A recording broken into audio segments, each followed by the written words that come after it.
السلام علیکم ورحمۃ اللہ وبرکاتہ۔ ناظرین و سامعین، آج 2 اکتوبر 2024 بدھ کا دن ہے۔ دن کے 1:30 بجنے والے ہیں۔ اس وقت کی تازہ ترین خبریں سنیے گا۔ گجرات 9 مساجد اور درگاہوں کے اچانک انہدام کے خلاف ہائی کورٹ میں عرضی۔ صدر جمعیت علماء ہند مولانا محمود مدنی کی ہدایت پر جمعیت علماء نے اٹھایا بڑا قدم۔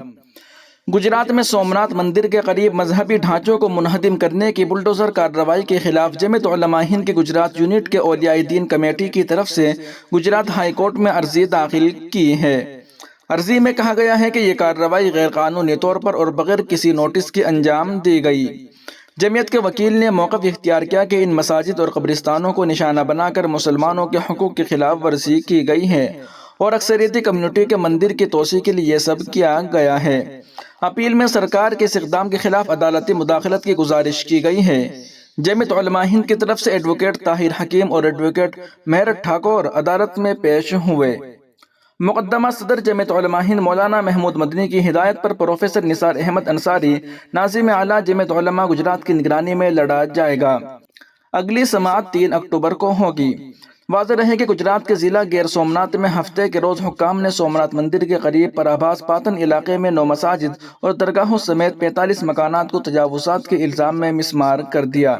اس کارروائی میں 1200 پولیس اہلکار تعینات کیے گئے تھے۔ مقامی حکام کے مطابق 60 کروڑ روپے مالیت کی 15 ایکڑ زمین سے تجاوزات ہٹائی گئی ہیں۔ حیرت کی بات یہ ہے کہ اس کارروائی کے دوران احتجاج کرنے والے مسلمانوں کی بڑی تعداد کو گرفتار بھی کیا گیا ہے۔ حکومت کا کہنا ہے کہ یہ کارروائی قانونی تقاضوں کے مطابق ہوئی۔ عدالت میں آج حکومتی وکیل نے کہا ہے کہ تمام قانونی تقاضے پورے کیے گئے ہیں، لیکن درخواست گزاروں نے دعویٰ کیا کہ کارروائی کے دوران یا تو بغیر نوٹس کے یا بہت مختصر نوٹس پر یہ اقدام اٹھایا گیا، جو قانونی طور پر غلط ہے۔ جن مساجد اور عبادت گاہوں کو منہدم کیا گیا ہے وہ 700 سے 800 سال پرانی ہیں۔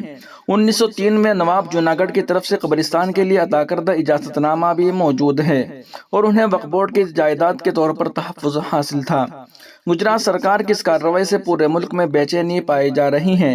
کہا جا رہا ہے کہ بلڈوزر ایکشن کے دور میں بھی ایک ساتھ اتنی مساجد کہیں بھی منہدم نہیں ہوئی، جس سے مسلمانوں کی دل آزاری ہوئی ہے۔ جمعیت علماء ہند گجرات کے ناظم اعلیٰ پروفیسر نثار احمد انصاری نے بتایا کہ اس کے خلاف کچھ لوگ آج سپریم کورٹ بھی گئے ہیں، لیکن وہ توہین عدالت کے مقدمے کے تناظر میں گئے ہیں، جبکہ ہماری عرضی حکومت گجرات کے اقدام کے خلاف ہے۔ وہیں دوسری جانب ایک بڑی اہم رپورٹ آپ تمام حضرات کے بیچ حاضر کر رہا ہوں۔ آپ سے درخواست ہے کہ اس ویڈیو کو مکمل دیکھیں اور اس چینل کو بھی سبسکرائب ضرور کر لیجئے گا۔ سب سے پہلے ہمیں یہ سمجھنا ہوگا کہ ہم کون ہیں، ہندوستان میں ہماری اصل حیثیت کیا ہے اور یہاں ہم کس حد تک اپنا پاؤں پسار سکتے ہیں۔ دستوری طور پر تو ہم بٹوارے کے بعد بھی ہندوستان کی متحدہ قومیت میں ہیں، مگر اصل میں ہے ہندوستان کی ایک اقلیت، چونکہ یہاں اب جمہوری نظام قائم ہے اور جمہوریت میں تعداد ہی سب کچھ ہوتا ہے۔ اس لیے ہمارا مقام و منصب یہاں حکمت اور سوجھ بوجھ سے طے ہوگا، نہ کہ تعداد سے۔ تعداد سے اکثریت کا مقام بنتا ہے، اقلیت کا نہیں۔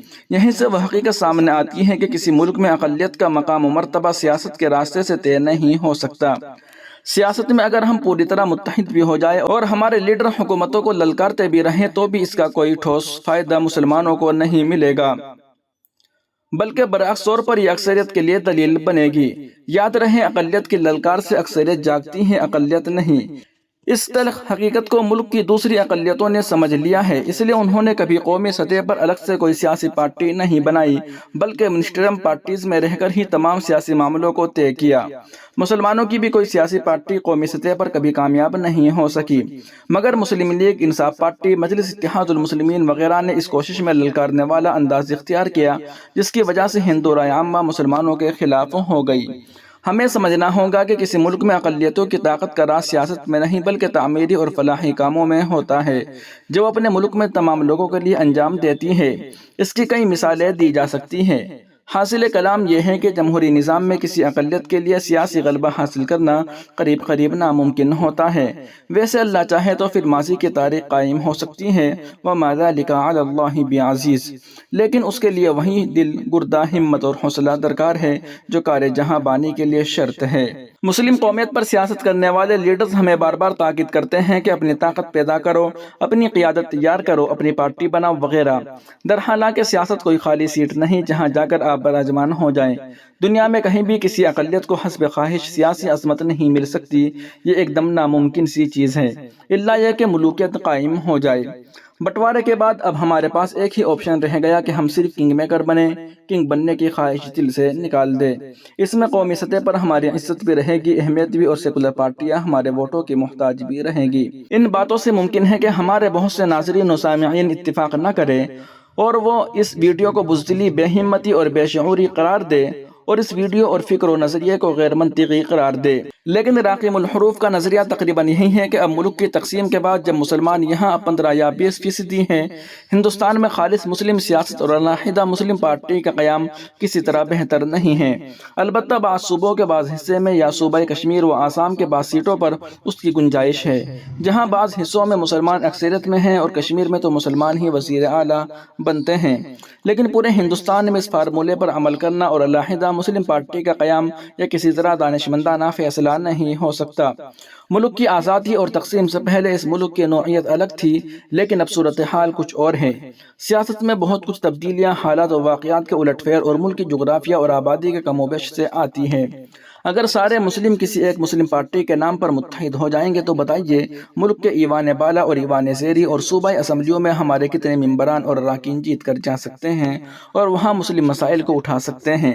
آپ مثال میں کہہ سکتے ہیں کہ پنجاب میں سکھ متحد ہو کر اپنی پارٹی کو جیت دلاتے ہیں، تو یاد رہے کہ اس صوبے میں سکھ اکثریت میں ہیں، جس طرح کشمیر میں مسلمان اکثریت میں ہیں۔ اگر مسلم پارٹی کا قیام ہوگا اور مسلمان سیکولر پارٹیوں سے علیحدہ ہو کر مسلم پارٹی کو صرف ووٹ کریں گے اور برادران وطن متحد ہو کر اپنے نظریے کے حامی پارٹی کو ووٹ کریں گے تو ملک کی سیاست کا منظرنامہ کیا ہوگا، اس سے آپ سب واقف ہیں۔ اس لیے ملک کی زمینی حقیقت اور سیاسی بساط کو سمجھے بغیر صرف جذباتیت کی بنیاد پر علیحدہ مسلم پارٹی کی وکالت کرنا اور اس پر زور دینا یہ کسی طرح مناسب نہیں ہوگا۔ ہمیں اس ملک میں اپنے وجود کو قائم رکھنے کے لیے پہلے بحیثیت مسلم ایک سچا پکا مسلمان بننا ہوگا، تعلیم، قانون، تجارت، معیشت، دفاع اور دیگر شعبوں میں مضبوط ہونا ہوگا اور جمہوریت نواز اور سیکولر پارٹیوں کے ساتھ مضبوطی اور حکمت عملی کے ساتھ کھڑا ہونا ہوگا، اور بحیثیت ایک مسلم اپنی ذمہ داریوں کو نبھانا ہوگا اور مسلمانوں کو خود باہم ایک ہونا ہوگا اور ایک پلیٹ فارم پر مضبوطی سے کھڑا ہونا ہوگا۔ ماضی کے سیاسی واقعات اور مشاہدات سے بھی یہ بات سمجھ میں آتی ہے کہ ہندوستان میں علیحدہ مسلم سیاست اور علیحدہ مسلم پارٹی کا قیام مؤثر اور مفید نہیں رہا اور اس کے مثبت نتائج نہیں آئے۔ اس لیے میری سمجھ میں اس ملک میں جمہوری حکومت کو مضبوط کرنا اور متحدہ قومیت کے نظریے کو فالو کرنا یہ زیادہ مناسب ہوگا اور اس سے ہی ملک میں امن و شانتی اور استحکام کی فضا قائم ہوگی۔ ناظرین و سامعین، ان رپورٹوں کو آپ سن اور دیکھ رہے تھے محسن اسلام یوٹیوب چینل پر۔ تمام تازہ ترین اپڈیٹ حاصل کرنے کے لیے ابھی ویڈیو کے نیچے سبسکرائب والے آپشن پر کلک کر کے اس چینل کو سبسکرائب ضرور کر لیجئے گا۔ السلام علیکم ورحمۃ اللہ وبرکاتہ۔